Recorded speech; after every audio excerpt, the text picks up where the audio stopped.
మనం ఈరోజు ఈ వీడియోలో ఐవీఎఫ్ ట్రీట్మెంట్లో చాలా మందికి డౌట్స్ ఉంటాయి. సో ఈరోజు ఆ అపోహలు లేదా డౌట్స్ గురించి కొన్ని డిస్కస్ చేద్దాము. హలో అండి, I'm doctor Keerthi, fertility expert, 49 hospital Vizag branch నుంచి మాట్లాడుతున్నాను.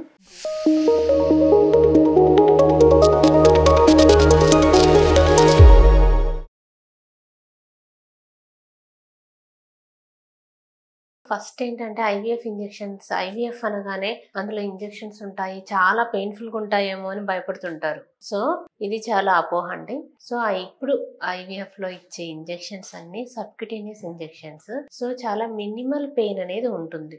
సో మీకు అంత భయంకరమైన పెయిన్ అనేది అయితే ఏమీ ఉండదు. నెక్స్ట్ ఐవీఎఫ్ ప్రాసెస్ కూడా చాలా పెయిన్ఫుల్గా ఉంటుందేమో అని అనుకుంటూ ఉంటారు. సో ఇందులో ఏంటంటే యూజువల్ గా 10 days మీకు అలా సబ్క్యూటేనియస్ ఇంజెక్షన్స్ ఇచ్చిన తర్వాత ఆ ఎగ్ రిట్రీవల్ అనే ప్రాసెస్ ఉంటుంది. ఆ ఎగ్ రిట్రీవల్ అనే ప్రాసెస్ సేమ్ మీకు ఎలా అయితే అల్ట్రాసౌండ్ లో డైలీ మీరు స్కాన్స్ చేయించుకుంటారో అలాగే అల్ట్రాసౌండ్ ద్వారా చేస్తామన్నమాట. ఇందులో ఏంటంటే మీకు ఆ ప్రాసెస్ లో అనస్థీషియా ఇస్తాము, షార్ట్ జనరల్ అనస్థీషియా అంటారు. సో ఈ విధంగా అనస్థీషియా ఇవ్వడం వల్ల మీకైతే పెయిన్ అనేది అయితే మీరేం feel car. So after the procedure కూడా మీకు యాంటీబయాటిక్స్, పెయిన్ కిల్లర్స్ ఉంటాయి. సో చాలా మినిమల్ పెయిన్ అనేది ఉంటుంది. సో ఐవీఎఫ్ అనేది పెద్ద సర్జరీ లాగా అంత ఎక్కువ నొప్పితో కూడుకున్నది అయితే ఏమీ కాదు. చాలా చిన్న ప్రాసెస్ ఈ oocyte retrieval అనే ప్రాసెస్ కూడా. సో తర్వాత మీకు ఎంబ్రియో ట్రాన్స్ఫర్ అనే ప్రొసీజర్ ఉంటుంది. అది కూడా ఏంటంటే మీకు వితౌట్ అనస్థీషియా చేసినప్పటికి కూడా అదేం పెయిన్ఫుల్ కాదు.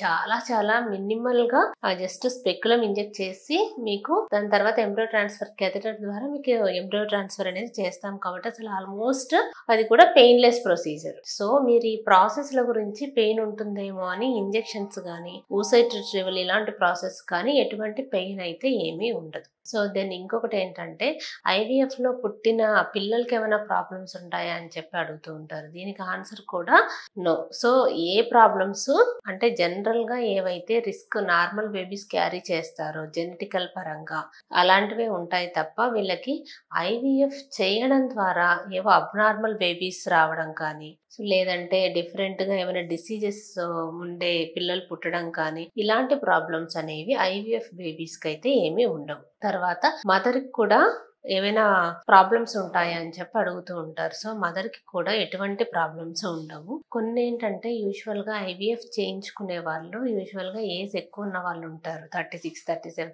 ఇలాంటి వాళ్ళకి కొంచెం ఫ్రోజన్ ఎంబ్రియో ట్రాన్స్ఫర్ ద్వారా కొంతమందికి కొంచెం hyper tension risk, preterm births ఇలాంటివన్నీ కొంచెం నార్మల్ పాపులేషన్ తో పోలిస్తే కొంచెం ఎక్కువగా ఉంటాయి. సో ఇది హై రిస్క్ ప్రెగ్నెన్సీ కాబట్టి కొంచెం జాగ్రత్తగా మానిటర్ చేస్తారనమాట.